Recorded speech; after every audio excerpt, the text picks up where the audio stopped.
Je m'appelle Ângelo Osvaldo, je suis le maire de la ville d'Ouro Preto, État du Minas Gerais, Brésil.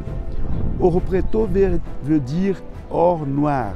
C'était l'or qui venait avec une couche de minerai de fer.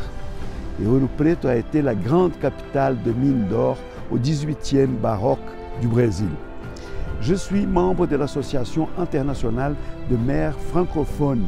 Et c'est pour ça que je viens à Cotonou partager avec vous l'histoire d'Ouro Preto.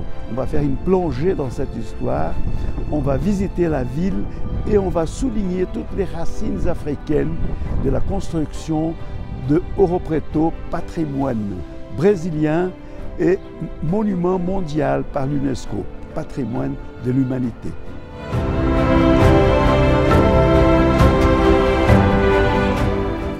L'histoire de la ville commence bien ici. La chapelle de Saint-Jean signale le berceau de la ville.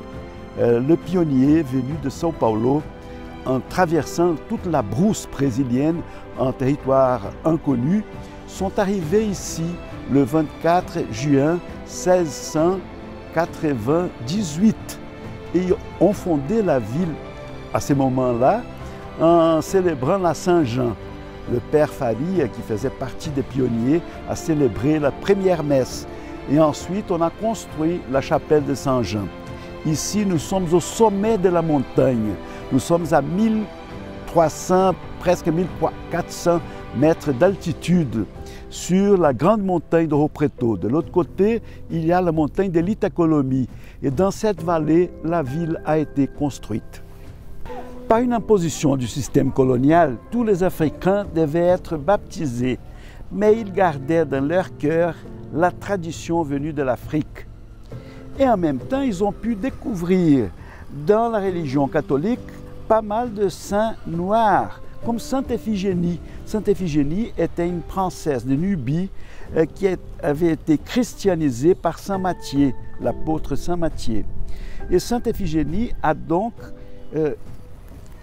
eu cette église bâtie par les Africains, par l'ordre des Africains libres, parce qu'ils pouvaient acheter leur liberté, la charte de liberté. Et donc, ils ont créé une fraternité, une confrérie, et ont construit la belle église de Sainte Iphigénie qui démontrait la puissance du peuple noir à Ouro Preto. Sainte Iphigénie, princesse d'Éthiopie, et Saint Elesban, roi qui a lutté pour défendre la foi chrétienne en Afrique, sont sur le maître-autel de cette église monumentale. Et en même temps, nous avons Saint Antoine de Noto et Saint Bénédicte de Palerme, deux saints africains qui sont devenus moines en Italie, qui étaient le centre de la foi chrétienne des Africains à Ouro Preto. Et en même temps, dans cette église, on avait des grandes fêtes, les congados, les Moçambiques, les groupes de la tradition afro-brésilienne, en mélangeant la religion africaine et la religion catholique, se présentaient ici dans des grands festivals religieux et en même temps culturels.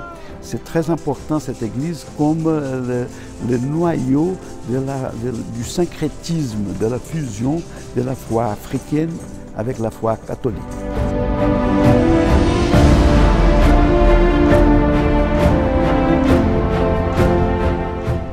Les Africains et les Noirs brésiliens libres avaient droit à leur église, c'était l'église de Sainte Iphigénie.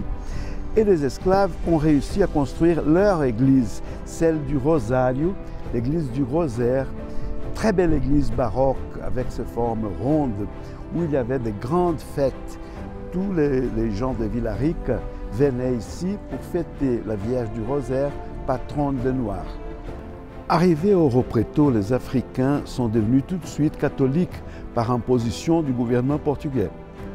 Et ils ont identifié sur la liste des saints de l'Église catholique plusieurs Africains, comme Saint Antoine de Noto, Saint Bénédicte, Sainte Iphigénie. Et ces saints africains ont eu droit aux autels sacrés de l'Église catholique. Et ils étaient des patrons et des grandes cérémonies réalisées par les Noirs, soit dans l'église de Sainte Iphigénie, soit ici dans l'église du Rosaire.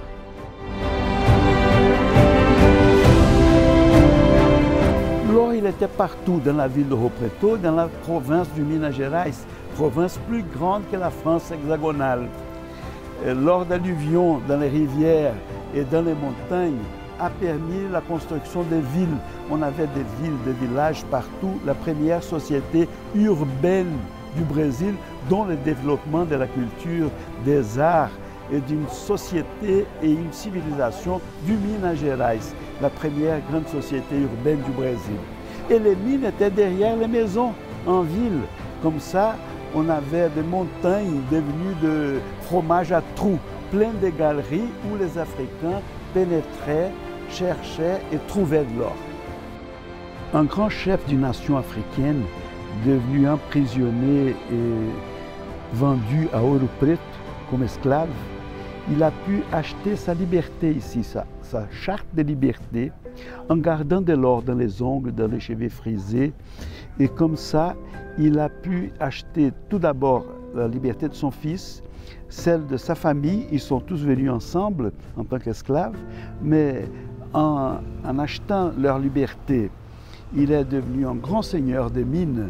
Et de nos jours, on fait la fête de Chico Rei, on fête la liberté, on fête la puissance de Chico Rei qui a pu acheter sa liberté et s'imposer comme un grand maître, comme un seigneur de mines et comme un homme qui a construit avec sa famille une fortune dans les mines de Rio Preto.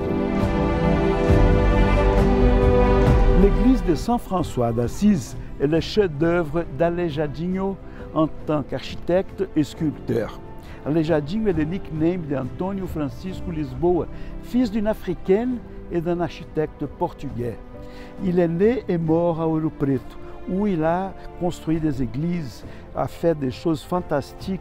C'est le grand artiste de la période de l'or au Brésil, le grand artiste du baroque luso-brésilien. Germain Bazin, ancien conservateur en chef du Louvre, a dédié plusieurs ouvrages à étudier Aleijadinho et considéré Aleijadinho un des grands artistes de l'humanité. C'est pour ça qu'il a été classé aussi patrimoine de l'humanité par l'UNESCO.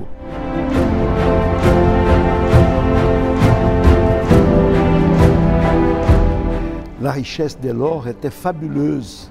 À cause de ça, la ville de Rio Preto a eu le nom de ville riche, Vila Rica de Ouro Preto. C'était la ville richissime de Ouro Preto qui avait construit aussi son église paroissiale avec un grand luxe baroque. Et le baroque ici, en plus d'être un style d'art, était aussi un style de vie. On menait une vie baroque avec des processions, des grandes fêtes Dieu, de la Semaine Sainte et toutes les fêtes catholiques qui démontrait aussi la force de la culture baroque dans cette ville de Ouro Preto. L'église paroissiale du Pilar a 400 kilos d'or sur ses autels. C'est un temple magnifique, un des chefs-d'œuvre du baroque au Brésil. Des grands ponts de pierre, des croix de pierre au carrefour, de belles fontaines semées partout. La ville a été enrichie et embellie. Il y avait des grands hôtels particuliers comme celui-ci, la Monnaie, la Casa dos Contos. Il y avait un jardin botanique à côté et l'opéra tout près d'ici. La ville sociale et culturelle était très dynamique à Ouro Preto. Tout le monde y participait et les Africains avaient un rôle très important de la ville.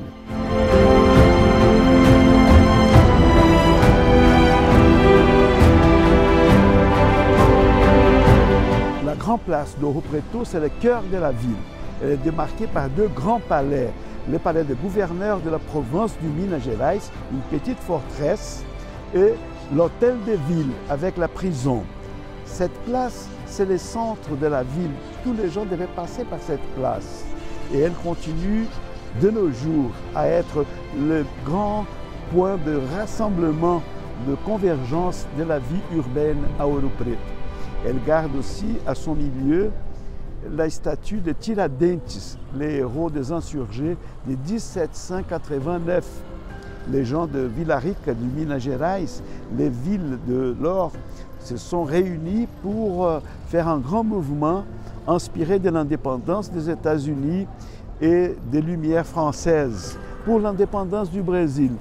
Le héros a été pendu à Rio de Janeiro Et au centre de cette place, on a sa statue.